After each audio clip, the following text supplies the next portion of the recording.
everyone, this is Cindy Allen, Editor-in-Chief of Interior Design, and today we have a real treat for you.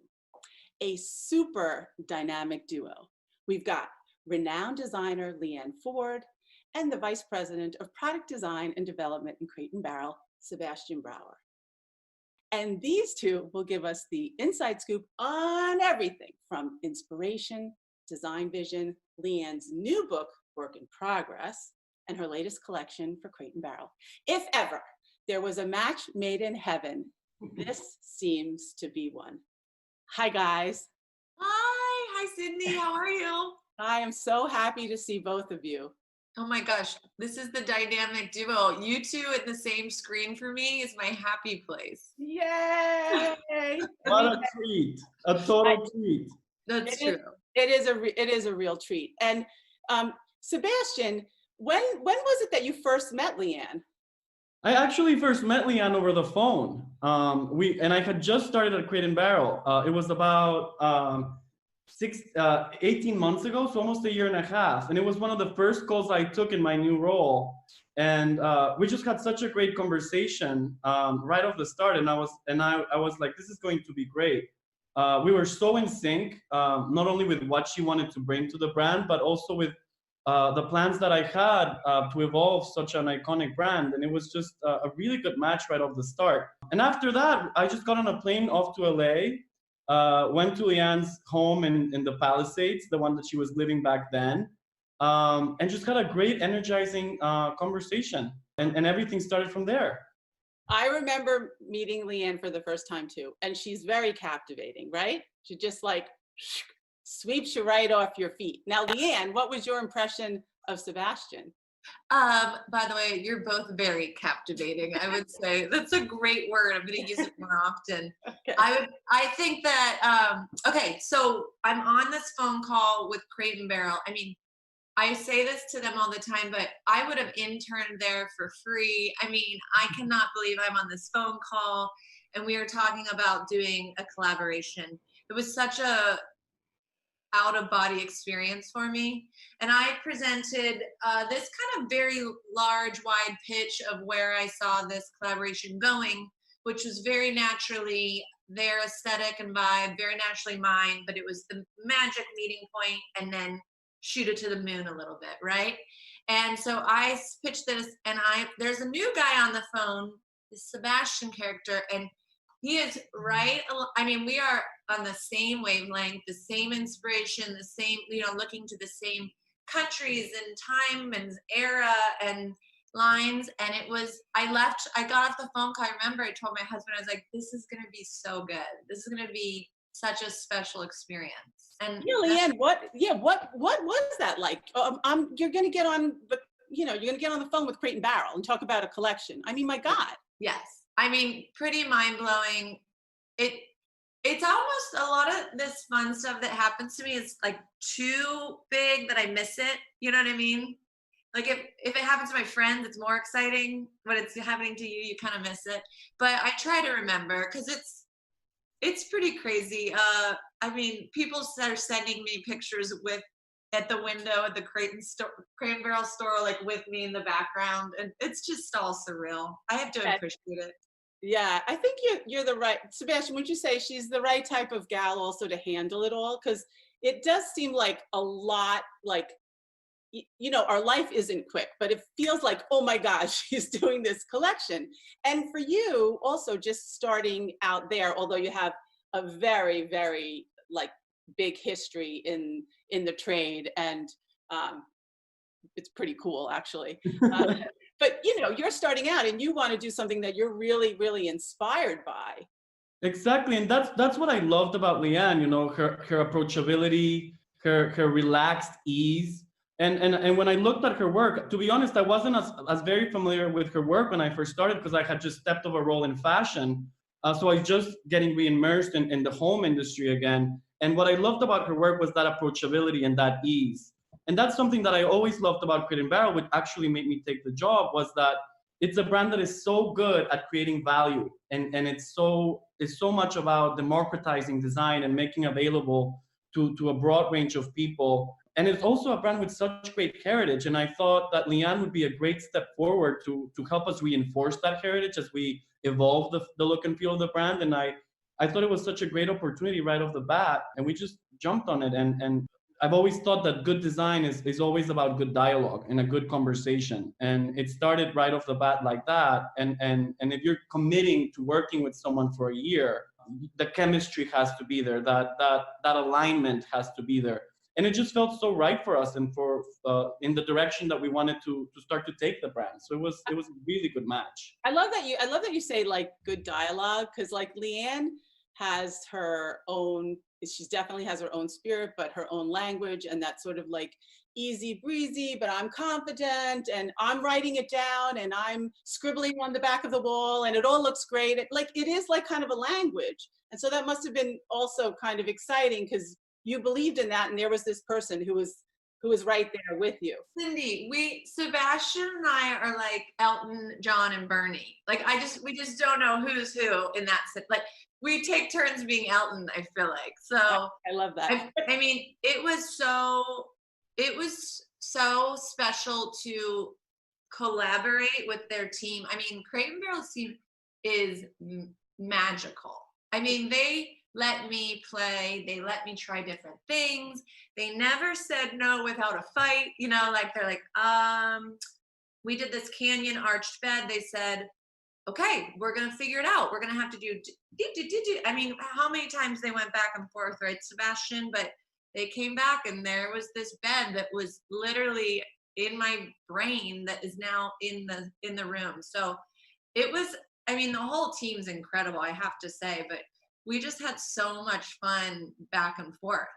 I mean, it's for any interior designer, I mean, and I guess any creative soul, being able to make something that is started in your brain and then see it in physical form is probably the biggest joy that can come to us career-wise, I'd say. Yeah, I remember you telling me that you had seen the collection in your head. Like, I don't know how over time, it was almost like you made it happen because you saw it and believed in it. Yeah, maybe. Yeah. Yeah. And Leanne, tell everybody just out there, I also like, Sebastian, that you said you came out of fashion. And I always think of, you know, fashion and design and interior design are very, very much aligned. But also for me as an editor, like Leanne being a fashion stylist, it's sort of like an, you know, like an editor type of brain. And it all, like when I heard that about you, Leanne, it all kind of all made sense to me. But give everybody a little like quick cliff notes of your trajectory. Yeah, so I always have to say this, but everybody thinks your success is this straight line, and I'm like, it's such a bowl of spaghetti, right. Like it's all messy. I agree. Yeah. And you know, there's certainly mixed with its share of failures, which I'm sure there will be more of. But I was in fashion for 15, 20 years. I was doing interior styling and creative direction, and I bought my own little tiny one-room schoolhouse in Pennsylvania, fixed it up, was finally able to rip out walls and change lighting. And I had always played with my rentals and spray painted walls and did whatever. And so finally, this was the first project I got to really dive in, and Country Living magazine published it. And then people started calling and asking me to design stuff, offices, homes. And I had never done it. But as a freelancer, you say yes. You know, you say yes to opportunities. So I would, I literally called my friend Dan Mazzarini, who has a company in New York City. And I was like, how do I do it? How do I show my ideas? How do I charge? You know, got this 101 that he went to school for years for. And I jumped in and dove in. So I did both interior design and fashion for 5 years, full time, both of them major. And you really do use the same side of your brain. You know, it is just like a creative, editing is major. I mean, it's all about the edit and all of this. And I finally, after a long time, was like, I gotta pick one. I'm like on a photo shoot in Mexico trying to tell a client to pick this sofa, you know? So I picked interior design, and I'm pretty glad I did. Yeah, that's fantastic. By the way, you know, Dan Mazzarini, I published him for the first time, his first big project, and he's, you know, he's a rising star, and He sure is. he's- I know, and all of his successes, I feel so proud of. He was like, Yeah. we've been friends since 5th grade, so I love it. Earlier, probably. yeah, But I love Sebastian, we actually had that dialogue together with in having a background in design and in fashion and how they overlap and how, you know, we see the story. So that was another really big perk to working together. Yeah, it's so great that you brought that up, because just like having a narrative, right? Always having a narrative. It's the thread line with everything.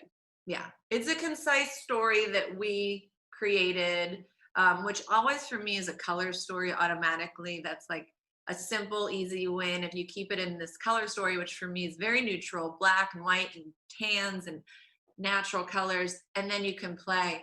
And then with Crate and Barrel and with Sebastian, we play with caning and arches and lines and round meets, you know, linear. And we, you know, tied in the dining chair to the bedroom furniture, and that was really fun, right? As Sebastian, as we like kind of played with it. And I would say that that was kind of a key part in the synergy that happened with this collection. You know, Leanne's point of view is so edited and clear. What she mentioned, neutrals and black and white, and there's nothing I would say more iconic in retail than Crate and Barrel's black and white Helvetica branding, right? Right, So right. even from that point of view, I felt that this was going to be good. And also the way that we approached the material language, I think, was a really good way to bring in the Crate and Barrelness to this too, and amplify it through Leanne's point of view. Because Crate and Barrel has a very strong history of celebrating craftsmanship and material and global making. It's really what built the brand.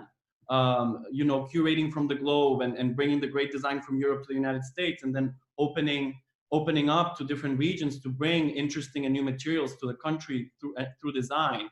And Leanne hit it right on point by amplifying that language that we had in a new and unique way. Yeah, I mean, I think she definitely celebrates and she just has a good sense of the time, like what people will respond to. But also as designers, like I would say, Sebastian, like as the design community, they would be interested in your pieces because of the materiality. You know, like a consumer might be more interested that they understand the black and white and the story behind it. But as a designer, they have their own set of things that they're working on, and seeing all those beautiful materials and the differences, like the texture of things. And the fact also, Leanne, that you brought in an artist and worked with an artist on the what was the floor covering and some of the artwork, like all of that. Yeah. You know, my big thing, Crate and Barrel to me is timeless and forever, and their pieces are so well done that they don't die, right? So they're still around. So with that, my kind of brain space, I guess, would be, let's create pieces that are beyond us, beyond this time, that do not necessarily say 2020. I mean, when you see them in 100 years, they're still around and they're still looking cool. So that was the vision, which is, you know, no time, no place, no space. And then we used really classic materials, things that, I mean, I grew up with, the caning, and we played with caning. Yeah, we just used them in modern new shapes and ways, and played with woods. We created this awesome burnt wood effect. So there's this wabi sabi meets Italian meets disco. I mean, we just kind of threw them all in a pot, and surprise, this pretty stuff came out. Yeah, like Sebastian, tell us about, because Leanne was telling me the story about like the black, like that she wanted the black, but she just didn't want it to be painted black. Yeah, so we did a lot of material research and development in prepping for building this collection. We do have a very broad, I would say, vendor base at Crate and Barrel, all with different capabilities and known for different techniques. So if you start to dissect the collection, each of these different pieces come from a different region of the world, which I find incredibly romantic. And one of those pieces was cane. And black cane is actually pretty hard to do because you weave the fiber first, and then you would paint it. But then if you paint natural fiber, it can chip. So we had to figure out a way to dye the cane in a way that it wouldn't discharge color. in a dark color, right, which is the color that discharges the most. And then we had to weave it. And that was entirely new to the artisans in Indonesia that wove it. And we kind of came up with this invention, something that you would think it's so obvious, black cane. And we were able to do it, I would say, in scale. See, Cindy, this is why I love him. I know. You know what? Can I just say, I've heard, because I know other designers that have worked at have done collections before, and I've always been kind of wowed by them being wowed. And they're wowed by the fact that they can say, like, I'm thinking of this thing, and that your fingers are literally all over the world.